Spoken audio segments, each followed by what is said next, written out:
All right, guys, how's it going? So I have been to the cafe and I have reviewed today's Spanish. Why do people on YouTube do shit like that? Hey, guys, this and that.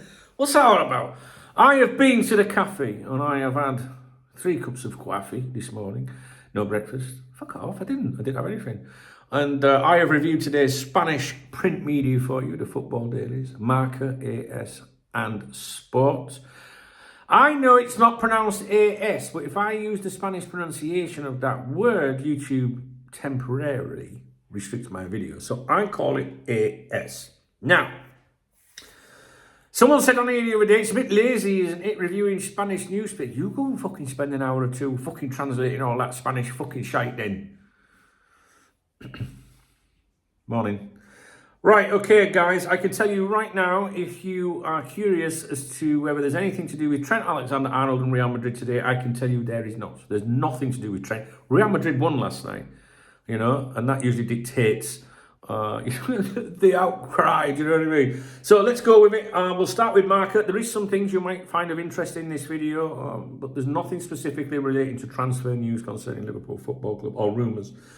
Real Madrid's 4-1 victory over Las Palmas. Now, this does tie into Trent a little bit. Real Madrid secured a 4-1 home win over Las Palmas last night, which Marca described as Real Madrid's best performance of the season. They had gone 1-0 down in the first minute with the right back, Lucas Vazquez, at fault. And I had a look on social media. One thing that X is good for is getting opinion quickly. And I was looking at what the Spanish were saying, if you like, within seconds of that goal going in, and they were fucking slaughtering him, all right? No different to our fans as well. We're like that, you know, as our fans of all clubs. But Lucas Vazquez was at fault. If you saw the goal, you'd see what I mean. Anyway, the reason I mention that, of course, is because, you know, they might have won 4-1, but the right back was responsible for the only goal they conceded. Well, maybe it's harsh to say was solely responsible, but he was certainly at fault. Despite the result, this will no doubt continue the internal discussions within the club as to how much they need Trent Alexander-Arnold this month. And I expect that Real Madrid will come back in with a new offer. So Real Madrid's win takes them to the top of La Liga on 46 points. Atletico Madrid are in second place on 44 points. And Barcelona sit third with 39 points. All 3 teams have played 20 games. Why do we care about the league standings, Dunk? Well, because if Real Madrid are not top of the league, that is a disaster to them. And the more they struggle with results or league positioning, the more likely, the more desperate they are to recruit a right back, or try to, okay? One thing I want to mention to you, it's nothing to do with us at all, but I like stuff like this.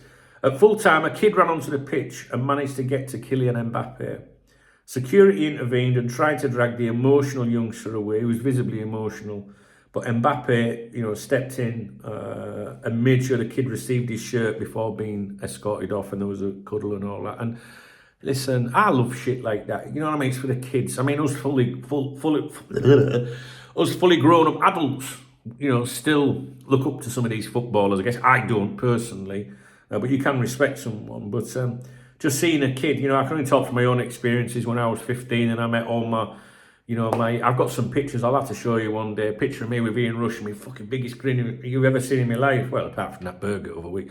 But I tell you what, honestly, when you're a kid, it means everything. And, you know, the security only doing their job. Do you know what I mean? Like, I know people go, oh, why did they stop the kid? It's like, because if he doesn't, then, you know, like, will you let him run on the pitch, get the fuck, you're sacked.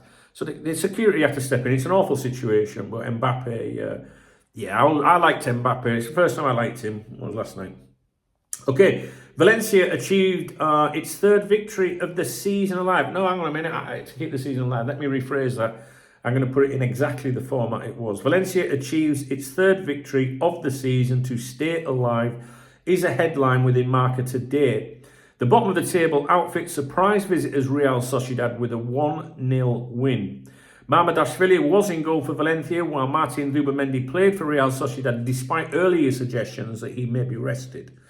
Marca gave Zubimendi a 1-star rating out of 3 for his ineffective performance. It wasn't the only one. And the win lifts Valencia off the bottom spot by 1 place and puts them 4 points away from safety.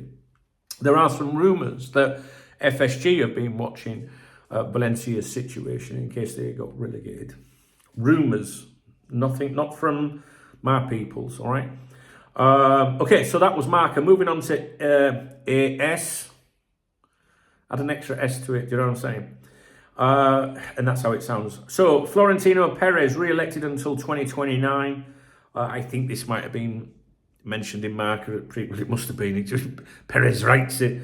Florentino Perez has been re-elected as president of Real Madrid, with the electoral board proclaiming him president as he was the only candidate. This marks his 7th term, and by July, his leadership will span 25 years across 2 different spells as president. Jose Angel Sanchez, the club's current general director, has also joined the board of directors, and Sanchez, as noted previously on here, would have been part of the failed L4 takeover of Liverpool back in the day. Zubimendi is criticised for an ineffective performance. AS, like Marca, gave Zubimendi a 1-star rating for his performance in Real Sociedad's 1-0 loss to Valencia last night. A game in which I backed Real Sociedad to win. Sport. There is nothing in sport today that would interest you, okay? So, final thoughts. Real Madrid won, so there's no crisis today. However, there was further criticism of their right-back for the goal they conceded last night. Zubimendi was ineffective against Valencia, but he recently reported knee and ankle problems, so perhaps he's not 100%. Maybe that's why they were thinking of resting him. But he did play. And the Catalan media remained silent about Luis Diaz. That, therefore, is a reference, especially to Sport, who have not mentioning Luis Diaz today or any potential interest in him. And that concludes today's review of the Spanish football dailies. Yes, you can access these publications online. I do have access to regional variations. So I pay, and what I mean by that is, like, say, like, you want to know more about Valencia because I'm in that region, then obviously they're going to write more about Valencia and say Mamadashvili potentially. Some of these articles are available in English online on English versions of their websites, but they tend to vary, and a lot of the opinion doesn't make it to any of the websites, and it's just in the newspapers. So I try to cast my eye over these things for you, and because I review them daily, I notice a change in any reporting, or when a journalist might contradict himself regarding Trent, for example. So and I make that part of my daily routine, and I really enjoy going to the cafe in the morning. You know, it gets me out of the house where I work from with all the talk stuff, and it gets me out. You know, I like it. So I'm very grateful to those of you that support me. The fuckers have put the price of the coffee up from 180 to €2 now. It's disgusting. So yeah, I'm from Yorkshire. All right. So yeah, thanks to those of you that do support my YouTube channel, especially through membership and stuff like that. I really appreciate you guys. But you know what? You can support from leaving me a comment, because if you leave me comments saying, yeah, I find the videos interesting, don't continue doing them even after Trent's decided he's what he's going to do, then I'll continue doing them. I do enjoy it. I really do. All right. So on that note, I will sign off. Please thumbs up the video if you appreciate the video. Doesn't mean you necessarily agree with everything in it. Please drop me a comment. Yeah, I'd love the feedback from you guys. I really do. And if you want to buy me a coffee, hit the super thanks button. It's the love heart under the video. If you don't see it, there are 3 links in the video description that you can use instead. And it also means Google don't get anything if you use those. All right, guys, and I'll give you a shout out on tomorrow morning's morning briefing. It's my mate's birthday today, so I think we're going to go out for a few sherbets this afternoon. All right, just warning you, because the morning briefing might be a bit later than usual. I don't know. We'll see. I don't really want to go out, to be honest with you, but it's my friend, and I can't let him down on his birthday. So, all right, guys. Yeah, thanks. Let me know if you have any opinions on anything in this. Have you seen anything to do with Trent anywhere? When I say anywhere, please don't bring Twitter shit to my channel. I'm talking about credible conversation. All right, guys. Take care. Thanks for watching.